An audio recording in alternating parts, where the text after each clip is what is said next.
ఈ బలవంతపు మత మార్పిడులు అనేటివి ఇప్పుడు ప్రస్తుతం అయితే జరుగుతున్నాయి. మీరన్నట్టు వాళ్ళ యొక్క గ్రంథాల్లో ఉన్నటువంటి విషయాలను పరులకు చెప్తే పుణ్యం వస్తుందన్న ఉద్దేశంతో చేసేవాళ్ళు కొందరైతే కావాలని చెప్పి బలవంతపు మత మార్పిడి అంటే ప్రలోభాలు పెట్టో, బెదిరింపడము లేదా ఇతరత్ర ఏమైనా ఆశలు చూపి చేసేటువంటివి ఎక్కువగా అవుతున్నాయి. అందులో ఎక్కువగా హిందువులే టార్గెట్ అవుతున్నారు. దీనికి గల కారణాలు ఏమంటారు? దీనికి ఎక్కువగా హిందువులే టార్గెట్ అవుతున్నారు. కానీ హిందువులు మాత్రమే టార్గెట్ ఎందుకోసం అవుతున్నారు, దాని యొక్క పరిష్కారం కోసం కూడా మనం అందరం కూడా ఆలోచించాలి. ఇప్పుడు ఇష్యూస్ చాలా ఉన్నాయి. ఆ ఇష్యూస్కి ఇంకో వేరే ఇష్యూ మనం యాడ్ చేయకూడదు. ఆ ఉన్న ఇష్యూస్కి మనం సాల్వ్ ఎలా చేయాలి, దానికి పరిష్కారం ఏమిటి, ఆ మార్గం మనం వెతకాలి. అయితే హిందువులను ముస్లింలు టార్గెట్ చేస్తున్నారు, హిందువులనే మత మార్పిడి చేస్తున్నారు. అయితే ఇక్కడ ముస్లింలు మరియు క్రైస్తవులు ఇద్దరు కూడా హిందువుల దగ్గరికి వస్తున్నారు మత మార్పిడి కోసం. మత మార్పిడి బోధన వీళ్ళిద్దరే చేస్తున్నారు, ముస్లింలు మరియు క్రైస్తవులు. క్రైస్తవులు వెళ్ళి ఏం చెప్తున్నారు అంటే, మా క్రైస్తవ మతాన్ని మీరు స్వీకరించండి, అప్పుడే మీకు నిత్య జీవం ఉంటుంది. అంటే మోక్షం అన్నట్టు. నిత్య జీవనం అంటే నిత్య జీవం ఉంటుంది, యేసయ్య మిమ్మల్ని రక్షిస్తాడు అని వాళ్ళు చెప్తున్నారు. అలాగే ముస్లింలు వెళ్ళి ఏం చెప్తున్నారు, మా అల్లాను మాత్రమే మీరు నమ్ముకుంటే అప్పుడు మీకు నజాత్ ఉంటుంది, అప్పుడే మీకు పాప క్షమాపణ అనేది ఉంటుంది, మీకు మోక్షం లభిస్తుంది అని ముస్లింలు వెళ్ళి చెప్తున్నారు. ఏ హిందువుల దగ్గరకైతే వీళ్ళు వెళ్తున్నారో వీరు ఈ రెండు గ్రంథాలు చేతులు పట్టుకొని మరీ చెప్తున్నారు వాళ్ళకు. వినే ఏ హిందూ వ్యక్తి అయితే ఉన్నాడో అతని చేతిలో తను అనుసరించే సనాతన ధర్మం యొక్క వేదాలు కానివ్వండి, ఉపనిషత్తులు కానివ్వండి, లేక భగవద్గీత కానీ ఉందా అంటే సమాధానం ఏముంటుంది? లేదు. వారి చేతిలో భగవద్గీత లేదు.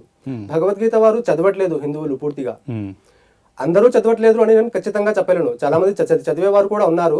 కానీ మత మార్పిడికి ఎవరైతే గురి అవుతున్నారో వాళ్ళ చేతిలో అయితే కంపల్సరీగా భగవద్గీత లేదు అని మనం గట్టిగా చెప్పొచ్చు. ఎందుకంటే ఒకవేళ ఆ వ్యక్తి భగవద్గీతను గనక చదివి ఉంటే, ముస్లిం క్రైస్తవులు వాళ్ళ దగ్గరికి వెళ్ళి మా మతంలోకి వస్తేనే మీకు మోక్షం ఉంటుంది, లేకుంటే మీకు మోక్షం ఉండదు అని చెప్పినప్పుడు ఆ భగవద్గీత చదివే వ్యక్తి ఒకవేళ ఉంటే, భగవద్గీతలో మనకు 18వ అధ్యాయం 66వ శ్లోకాన్ని ఆ వ్యక్తి చూపిస్తాడు. సర్వధర్మాన్ పరిత్యజ్య మాం ఏకం శరణం వృజ, అహం త్వా సర్వ పాపేభ్యో మోక్షయిష్యామి మా శుచః. సమస్త ధర్మములను విడిచిపెట్టి నన్నొక్కడిని మాత్రమే శరణు పొందుము, నేను సమస్త పాపముల నుండి నిన్ను విముక్తుణ్ణి చేసేదను. శ్రీకృష్ణ పరమాత్ముడు ఏం చెప్తున్నాడు? మీరు ఏదో మతం స్వీకరిస్తే, ఏదో ధర్మంలోకి వెళ్ళిపోతే మీకు మోక్షం ఉంటుంది అని అంటున్నారా, లేక నన్ను ఒక్కడిని మాత్రమే శరణు కోరుకుంటే చాలు అని అంటున్నాడా? ఆ సర్వ సృష్టికర్తైన దేవుడు ఎవరైతే మనందరికీ పుట్టించాడో, పోషిస్తున్నాడో, అన్ని జీవరాశులకును అందరు మానవులకును పుట్టించిన ఆ సర్వ సృష్టికర్తైన దేవుడు అందరికీ ఒకే ఒక్కడు. కానీ అందుకే ఆయనకు మాత్రమే మనం శరణు కోరుకుంటే మనకు మోక్షం ఉంటుంది అని శ్రీకృష్ణ పరమాత్ముడు స్వయంగా చెప్తున్నారు. ఈ విషయం మత మార్పిడికి ఎవరైతే గురి అవుతున్నారో హిందువులు, వాళ్ళు చెప్పగలుగుతున్నారా? వాళ్ళకు ఈ విషయాలు తెలిసి ఉన్నాయా? తెలియదు. అంటే తెలియవు. ధర్మము ఏ ఒక్కరి సొత్తు కాదు. ధర్మం ఏ ఒక్కరి సొత్తు కాదు, ఎవరి జాగీర్ కూడా కాదు. ధర్మము అంటే అందరికీ సమానంగా ఇవ్వడం జరిగింది. అందరూ దానికి సమానంగానే పాటించాలి. ప్రకృతి గాలి మనం పీల్చుకుంటున్నాము, అందరికీ సమానంగా అదే గాలి వస్తుంది. హిందువులకు వేరు, క్రైస్తవులకు వేరు, ముస్లింలకు వేరు అనేది ఏం లేదు.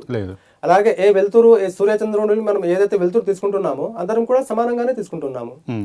అలాగే చెట్లు ఏవైతే పండ్లు ఇస్తున్నాయో అందరికీ సమానంగానే ఇస్తున్నాయి. వర్షం పడినప్పుడు హిందువులు, ముస్లింలు, క్రైస్తవులు, ఈ రోజు హిందువుల దేవుడు వర్షాన్ని కురిపించాడు కాబట్టి హిందువుల పొలాలపైనే పడుతున్నాయి, లేదా క్రైస్తవుల దేవుడు వర్షాన్ని కురిపిస్తున్నాడు కాబట్టి క్రైస్తవుల పొలాలపైనే పడుతున్నాయి అనేది ఎప్పుడైనా విన్నామా మనం?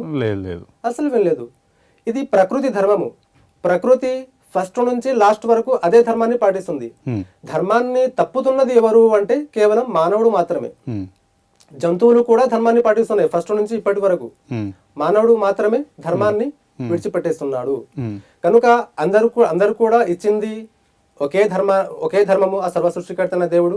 ఆ ఒకే ధర్మాన్ని అందరం కూడా వేరువేరు భాషల్లో చదువుతున్నాము, వేరువేరు భాషల్లో అర్థం చేసుకుంటున్నాము. ఆచరణ పద్ధతులు కొంచెం మారి ఉన్నాయి, కానీ అందరూ కూడా ఆ ధర్మాన్ని పాటిస్తున్నారు. అయితే ఈ విషయం గనక మనకు అర్థమైంది అంటే అప్పుడు ఈ మత మార్పిడిలు అనేటివి ఆగిపోతాయి. ఎవరైతే మత మార్పిడి కోసం వస్తున్నారో వారికి ఎదురు జవాబు మనం చెప్పగలము. ఆ యొక్క సత్తా మన దగ్గర ఉంటది.